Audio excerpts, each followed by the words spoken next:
We've been looking at the idea of integration to find areas under curves and finding integrals. Well, it's terrific if we know how to integrate the function. But there are some functions that we don't know how to integrate. And there are others that are difficult to integrate. So sometimes an approximation is an easier way to go, or a quicker way to go anyway. Now you remember when we did the rectangles, it only took us to 10 rectangles and we were pretty close. Yeah, so it just depends on the number you have to how accurate you want it.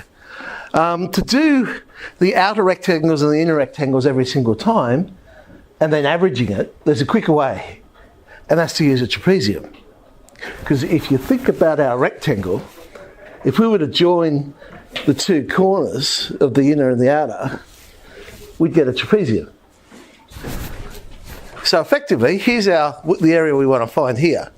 What I'm saying is if we join those two corners, it's like joining the corner of the inner rectangle to the corner of the outer rectangle. It's going to give us a better approximation than just a rectangle.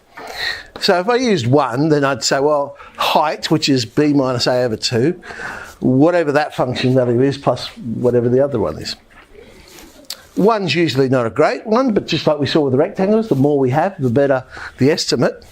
So if I did it with 2 trapeziums, or trapezoids, let's split it into 2, and you can see, well, already the gap's going down pretty quickly there. So c minus a on 2, b minus c on 2, but because I put c right in the middle, they're going to be the same. So I could factorise that.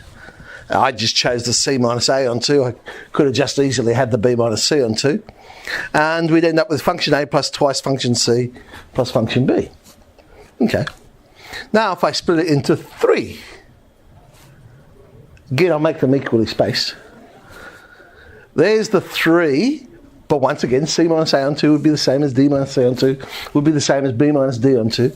So I could factorise that out. So every single time I'm doing this, I end up with the same sort of pattern. I'm getting 1 times the function value at the end, the actual function values that we're integrating between, but twice all the ones in the middle. So all right, that's going to be our formula. So we know the exact area is the integral. We can approximate it with h on 2, so the height of whatever our trapeziums end up being. I start the first one at y0. So I call the first one y0, the last one yn, and then it'll be 2 times the others. It's a very technical formula. 2 times the others. Now the reason I start with 0 is so that n always ends up being the number of trapeziums. You'll see some books start with 1, but they'll end at n plus 1. So for mine, n's the number of trapeziums, and h could be calculated by b minus a divided by the number of trapeziums that we have. So keep in mind, there's always going to end up being one more function value than there are trapeziums. Because we start at 0, we end at n, so we end up with n plus 1 function values. Of course, you don't only have to use this for area. It could just be for approximating an integral. Still the same idea. It's just finding a number instead of an area. I've picked one that we know the area exactly for, although at this stage we don't actually know how to integrate. Because of course 4 minus x squared to the power of half, square root of 4 minus x squared. Yeah, we're talking about a semicircle. Well, actually we're talking about a quarter of a circle because I'm going from 0 to 2. So we can see how good our estimate's going to be. Okay, height will be 0.5 for this one because we've said 4 intervals. Sometimes they say intervals, sometimes they say sub-intervals, sometimes they call them strips, and sometimes they call them trapeziums. There's my table of values that are filled in. Now, there's my formula, y0, 2y others, yn. So I don't get confused as to which ones to multiply, above my table of values, I like to remind myself, okay, the end ones I'm multiplying by 1, and all the ones in the middle I'm multiplying by 2. Maybe it'd make more sense to put it underneath, because it's actually the y values I'm multiplying, but anyway, let's sub in. So 0.5 on 2, subbing those numbers in. Notice I did them to 4 decimal places, because the questions asked for 3. So I figure if I carry one extra decimal place, that'll account for any rounding error. And then I'll just round to the third decimal place at the end, and I get 2.996. So how good was it? Well, exact value is pi, because I deliberately chose that one, so a quarter of the radius squared becomes one. So percentage error, actual value minus our approximate, times by 100, it's out by 4.6%. Obviously, if I did more trapeziums, the better it would get. Well, there is another rule. You see, it seems a bit strange to estimate the area under a curve with a straight line. It makes more sense to estimate the area under a curve with a curve. And Simpson's rule uses parabolas. And in fact, if the function you're using Simpson's rule for is either a quadratic or a cubic, it'll be exact. It'll work out the exact value. That's not that big a deal because, of course, it's not that hard to integrate quadratics or cubics there. All right, so area, what's the difference? The difference is in the middle.